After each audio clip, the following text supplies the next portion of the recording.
우리 주제표와 예배 캠페인 같이 하겠습니다. 복음의 사람 예배자로 살게 하소서. 우리는 가정의 예배자입니다. 우리는 영적 예배자입니다. 우리는 삶의 예배자입니다. 아멘. 이번 주 묵상 말씀 야고보서 5장 15절 상반절 우리 세 번 같이 하겠습니다.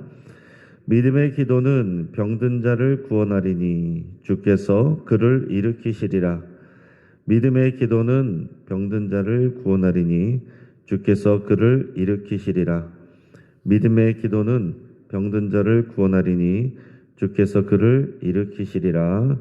아멘. 하나님께서 오늘 우리에게 주시는 말씀은 열왕기상 20장 13절에서 21절까지의 말씀입니다. 자, 오늘 본문을 통해서 쉽게 포기하지 않으시는 하나님, 이런 제목으로 말씀의 은혜를 같이 나누겠습니다.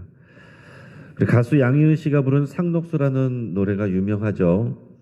그 노래 처음 가사가 이렇습니다. 저들의 푸르른 솔잎을 보라. 돌보는 사람도 하나 없는데 비바람 맞고 눈보라 쳐도 온누리 끝까지 맘껏 푸르다. 그리고 마지막은 이렇게 끝납니다. 우리 나갈 길 멀고 험해도 깨치고 나아가 끝내 이기리라. 그리고 이 노래를 배경으로 한 운동선수의 장면이 영상에서 겹쳐졌습니다. 그 장면의 주인공은 골프선수 박세리였습니다. 1998년에 열린 US 여자 오픈에서 이 박세리 선수는 마지막 4라운드 18번 홀에서 그 친 티샷을 왼쪽으로 보냈고 공은 연못에 빠지기 직전 풀숲에서 멈춰섰습니다. 박세리는 벌타를 받는 대신 연못 안으로 들어가서 샷을 시도하기로 했습니다. 그래서 신발과 양말을 벗었는데 그때 드러난 박세리 선수의 뽀얀 발은 고된 훈련으로 검게 그을린 다리와 묘한 대조를 이뤘습니다. 그리고 박세리는 이 샷을 성공적으로 보냈고 결국 이 대회에서 한국인 최초 우승을 차지했습니다. 그래서 이 상속수의 노래와 함께 이 박세리 선수의 포기하지 않는 불굴의 정신은 많은 사람들에게 도전 정신과 감동을 줬습니다. 하지만 그 어떤 사람도 하나님의 포기하지 않는 불굴의 사랑과 은혜를 따라갈 수가 없습니다. 자신의 독생제를 내어주시기까지 하나님을 사랑하고 따르는 사람들이 아니라 하나님을 거역하는 죄인들을 위해서 그 죄인들을 구원하시기 위해서 내어주신 그 사랑과 은혜입니다. 여러분, 사람들이었으면 벌써 포기했을 상황, 포기했을 사람, 여기에 대해서 하나님은 오래 참으시고 일하십니다. 그래서 오늘 이 자리에 저와 여러분들이 있는 것입니다. 그래서 우리가 또 소망을 가지고 하나님 앞에 기도할 수가 있는 겁니다. 오늘 열왕기상 20장에서 22장까지에서는 이 아합 왕 시대의 다메섹 아람의 베나닷 2세와의 그 세 차례의 전쟁을 다루고 있습니다. 오늘 본문은 그 중에서 첫 번째 전쟁에 대한 내용입니다. 우리는 여기서 상록수와 같은 우리 하나님의 열심을 보게 됩니다. 자, 지금 현재 북이스라엘 북쪽에 있는 나라 아람이 세력을 확장하면서 이 북이스라엘의 수도 사마리아를 포위하고 있는 그런 상황입니다. 아람 왕 베나닷은 북이스라엘에게 항복을 요구를 했어요. 그러면서 아주 무리한 요구를 합니다. 많은 조공을 바칠 것, 그리고 심지어 아내들과 자식들과 많은 은금까지도 다 바치라, 이렇게 말하고 있습니다. 아합 왕은 장로들의 조언을 따라서 베나닷의 요구를 거절했습니다. 자, 그러자 베나닷이 사마리아 성을 잿더미로 만들어 버리겠다라고 지금 으름장을 놓고 있는 상황입니다. 굉장히 절체절명의 위기 가운데 있는 상황이에요. 자, 이런 상황에서 갑자기 이름 모를 한 선지자가 아합 왕에게 나옵니다. 오늘 본문 13절 말씀을 같이 읽겠습니다. 한 선지자가 이스라엘의 아합 왕에게 나아가서 이르되 여호와의 말씀이 내가 이 큰 무리를 보느냐? 내가 오늘 그들을 내 손에 넘기리니 너는 내가 여호와인 줄을 알리라 하셨나이다. 아멘. 여러분, 이 한 선지자 이름도 알려져 있지 않습니다. 그래서 지금도 이 선지자는 누군지 모릅니다. 그러나 이름 없는 한 선지자가 하나님의 말씀을 받고 그 명령을 받고 아방에게로 나왔습니다. 그리고 내용은 이래요. 네가 이 큰 무리를 보느냐? 이것은 아람의 대군이죠. 내가 오늘 그들을 내 손에 넘기리니 너는 내가 여호와인 줄을 알리라.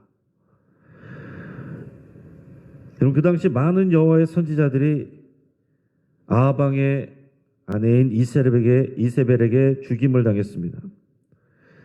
그런데 지금 엘리야도 모르고 현재도 이름이 없어서 누군지 우리도 알지 못하는 한 선지자를 하나님께서 예비하시고 아방에게 보내셔서 오늘 내가 너희에게 승리를 주겠다라고 말씀을 하시는 겁니다. 또 22장에는 미가야 선지자라는 사람이 나오고 18장에 보면 아하방의 국내 대신 오바댜가 숨겨준 또 100명의 선지자들도 있습니다.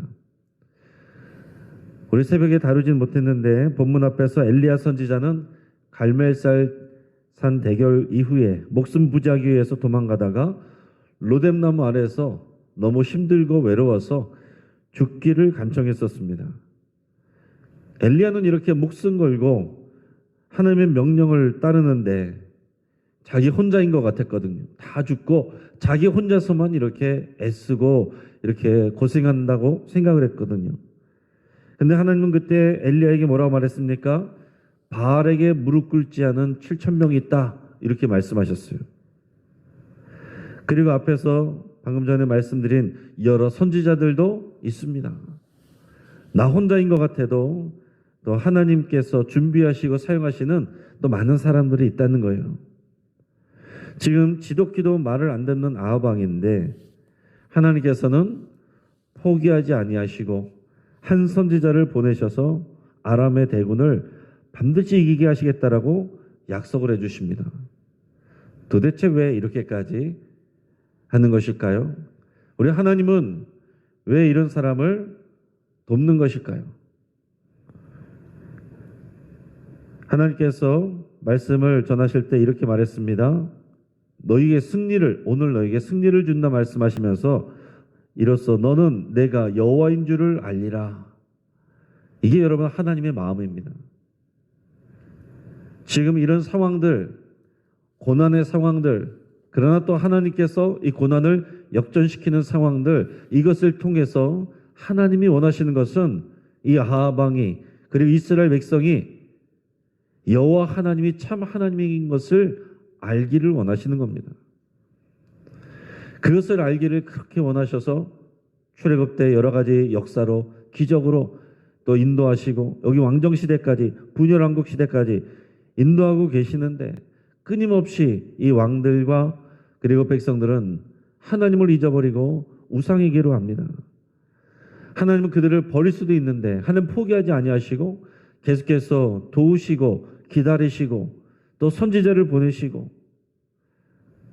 그러면서도 이 모든 상황 가운데 승리를 주시겠다고 말씀하시면서 내가 하나님인 것을 알리라. 여러분 하나님의 마음을 그 입장을 여러분 한번 생각해 보시기 바랍니다. 우리의 입장이라고 한다면 우리가 열심히 그렇게 도와주고 기도해주고 또 필요한 거 있을 때 또 갖다 주고 했는데 전혀 우리에게 고마워하지도 않고 또 우리를 기억하지도 않고 다른 사람만 좋아하고 따른다고 한다면 여러분 얼마나 화가 나겠습니까? 얼마나 자존심이 상하겠어요? 그러면서 그 사람이 어려울 때 우리가 가서 또 도와주면서 내가 정말로 당신을 사랑하는 사람이라고 그거를 우리의 입으로 그렇게 말하면서 그것을 알아달라고 얘기하려면 여러분 누가 하겠습니까? 자존심 상해서 안 하죠.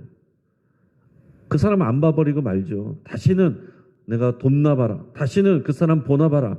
이게 우리인데 하나님께서는 포기하지 아니하시고 이름 없는 한 선지자를 준비시키셔서 오늘 너희에게 승리를 줄 것이다 말씀하시고 그것을 통해서 너희가 내가 정말 참 하나님인 것을 알 것이다. 그 말씀을 주고 계신 겁니다.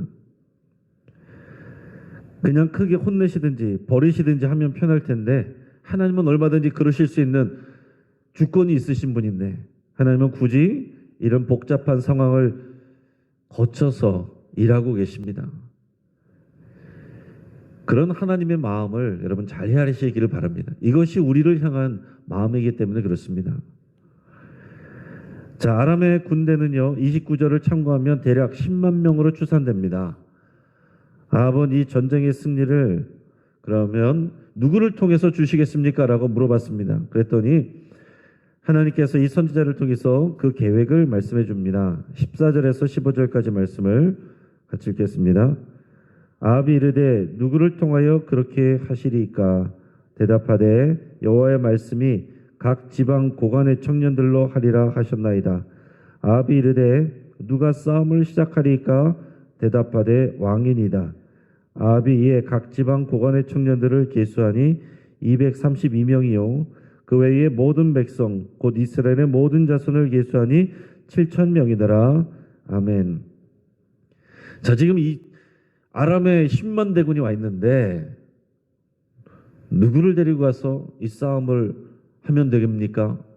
누구를 데리고 가면 이 싸움에서 저 10만 대군을 이길 수 있겠습니까? 물었더니 하나님께서 각 지방의 고관의 청년들로 할 것이다. 이렇게 말했습니다. 그리고 그러면 이 싸움을 누가 시작합니까? 그랬더니 아합 왕 네가 해라. 선제 공격하라. 그렇게 말씀하신 거예요. 자, 근데 재밌는 것은 아합 왕이 앞에서는 그렇게 하나님을 떠나서 바알을 섬기고 아세라를 섬기고 했는데 지금 위기 상황 가운데 오니까 그냥 그 말을 그대로 듣습니다. 여기에 대해서 반박하거나 거절하거나 하지 않습니다. 그래서 지방의 고관의 청년들을 모았는데 그 청년들의 숫자가 232명입니다. 그리고 이스라엘 중에 군대로 모집한 자가 7,000명이라고 그랬어요.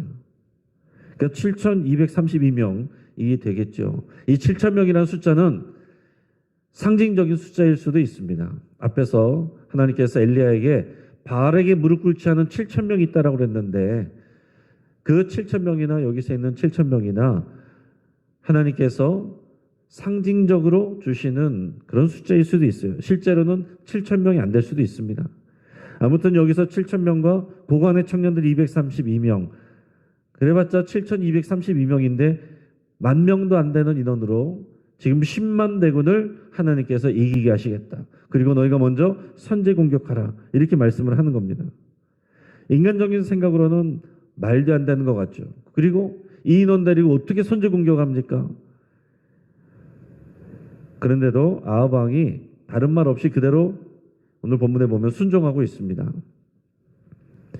그래서 아합 왕이 먼저 고관의 청년들 232명을 선발대로 내보냈습니다. 그들이 정오 시간에 적진을 향해서 나갑니다. 근데 그때에 아람의 베나닷은 자기 진영에서 자신을 따르는 그 32명의 왕들, 그 연합군이거든요. 32명의 왕들하고 더불어서 술을 마시고 취해 있었습니다. 이거는 너무나 당연히 승리하는 것은 너무나도 당연해 보이기 때문에 방심하고 있는 거예요. 술을 마시고 취해 있습니다. 근데 정탐꾼을 통해서 지금 사마리아에서 사람들이 온다. 지금 사람들이 이동하고 있다. 이런 소식을 보고를 받아요. 근데 베나닷은 술에 취해 있기도 하고 지금 너무 자만해서 당연히 화친을 요청하러 오는 것이겠거니 생각을 하고 그들을 생포해와라. 이렇게 말합니다. 지금 공격하러 오는 것인데 생포해와라. 그렇게 말해요. 하지만 고관의 청년들과 이스라엘 군대는 화친하러 온 것이 아니라 선제 공격하러 온 것입니다. 그래서 아람의 군대와 용감히 싸웠고 전쟁에서 승기를 잡았습니다. 그래서 전쟁에서 밀리면서 오히려 이 아람의 대군이 도망을 가고 이스라엘이 쫓아가는 형국이 됐습니다. 아람 왕 베나닷도 결국에는 말을 타고 도망가게 됩니다. 그래서 결국 하나님 말씀대로 이스라엘은 적은 군사로 아람 대군에 맞서서 큰 승리를 거두게 됩니다. 여러분, 이 내용이 마치 기드온의 300 용사를 떠올리게 하는 그런 내용이죠. 하나님께서 단지 300명의 용사를만을 데리고서 적을 이기게 하신 그것도 이 전쟁의 승리가 군사력에 있는 것이 아니라 하나님이 주신다는 것을 하나님께서 보여주시기 위해서 그런 것입니다. 여기에서도 더 많은 군사를 모집하는 것이 아니라 고관의 청년들 232명, 그 외에 7,000명, 상대가 되지 않는 이 적은 숫자로도 하나님께서 얼마든지 승리를 주실 수 있다는 것을 하나님께서 보여주신 겁니다. 왜 그렇게까지 하십니까? 여호와 하나님을 알고 온전한 믿음으로 왕과 이스라엘 백성이 돌아가기를 원하시기 때문에 그렇습니다. 오늘 본문을 통해서, 말씀을 통해서 우리가 이제 정리를 하겠습니다. 하나님은 마치 상록수 노래에 맞춰서 승리를 쟁취하는 영웅의 모습처럼 보입니다.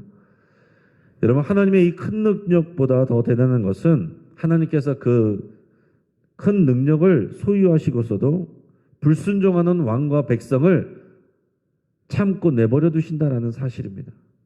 하나님의 능력으로 얼마든지 벌하실 수도 있고 그들을 혼내켜서 되돌이키시면은 훨씬 쉬울 것 같은데, 하나님께서 기다리시고 또 선지자를 보내시고 그 선지자들이 죽임을 당한데도 하나님 또 참으시고 또 다른 선지자를 준비해서 보내시고, 이 하나님의 마음과 하나님의 인내를 여러분 생각하시길 바랍니다.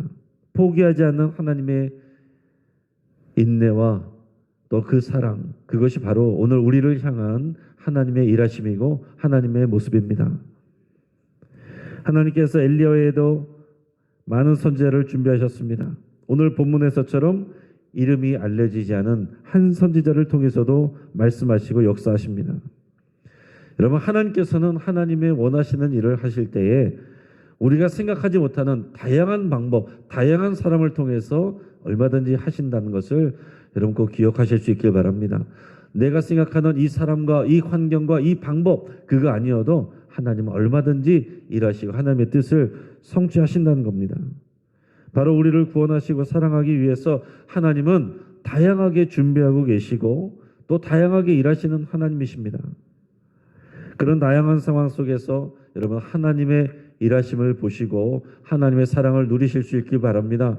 우리가 잘 되는 상황 속에서도, 또 때로는 절망적으로 보이는 상황 속에서도, 도저히 가능성이 없어 보이는 상황에서도 역사하시고 일하시는 그 하나님을 바라보시길 바랍니다. 또 하나님은 아람의 대군을 대적해야 되는 상황에서 고작 고관의 청년들 232명과 또 군사 7,000명으로 큰 승리를 주셨습니다. 자, 인간적으로는 말도 안 되는 상황이지만 하나님은 이런 식으로 일하시는 것을 즐겨하십니다. 왜 그렇습니까? 승리는 하나님에게 있다라는 거, 전쟁은 하나님의 손에 있다라는 거, 우리가 싸우지만 그 승리를 주시는 것은 하나님이십니다. 여러분, 오늘 이 시간 우리가 적은 숫자가 모여서 하나님 앞에 기도하지만 하나님은 큰 승리를 준비하고 주십니다. 여러분, 이런 과정들은 모두 우리를 향한 하나님의 열정과 사랑을 보여주는 겁니다. 이게 옛날 이야기면 우리에게 큰 의미가 없죠. 그러나 우리 하나님은 지금도 동일하게 일하시고 동일한 마음으로 우리에게 역사하고 계십니다. 아방과 백성들이 우상 숭배를 하고 불순종하는데도 하나님은 쉽게 포기하지 아니하시고 그들이 여호와를 알고 돌아오기를 간절히 바라고 계십니다. 여러분, 마찬가지로 하나님은 우리를 쉽게 포기하지 않으십니다. 우리 사랑하는 가족들 하나님께서 쉽게 포기하지 않으십니다. 결국 승리를 주시고 하나님의 영광 가운데 거하게 하실 것입니다. 여러분, 이 믿음을 가지고 소망을 가지고 오늘도 승리하시기를 주의 이름으로 축복합니다. 같이 한번 기도하겠습니다. 오늘 말씀을 붙들고 함께 기도할 때 쉽게 포기하지 아니하시는 하나님의 사랑과 열정에 여러분 감사드릴 수 있게 바랍니다. 인간적인 조건과 환경을 의지하지 않고 또한 능력의 하나님을 신뢰하기로 여러분 결단할 수 있게 바랍니다. 오늘도 우리에 대한 사랑과 열정을 쉽게 포기하지 아니하시고 일하시는 우리 하나님께 여러분 감사드리며 이 하나님과 동행하며 하나님께 순종하기로 여러분 결단하며 기도할 수 있기 바랍니다. 우리 주주클럽 가정예배 위해서 기도해 주시고 오늘 1년 전도에 야외에 나가시는데 안전 지켜주시도록 위해서 기도해 주시고 우리 환우들을 위해서 기도하실 때 우리 송영호 장로님 어제 수술 잘 마치셨는데 온전히 회복하도록 위해서 기도하시고 우리 변영순 권사님 또 이제 소화가 조금씩 되고 있어서 아예 1차 항암 치료까지 받고 나오신다고 합니다. 여러분 위해서 같이 기도해 주시기 바랍니다. 또 사람들에게 실망하고 포기한 성도들을 회복시켜 주시기를 위해서 기도하고 격화되고 있는 이스라엘과 하마스 분쟁이 해결되기를 위해서도 함께 기도하겠습니다. 여러 가지 기도 제목과 여러분의 기도 제목 가지고 간절히 하나님 앞에 나갈 때 우리 주여 한번 부르짖고 합심해서 함께 기도하겠습니다. 주여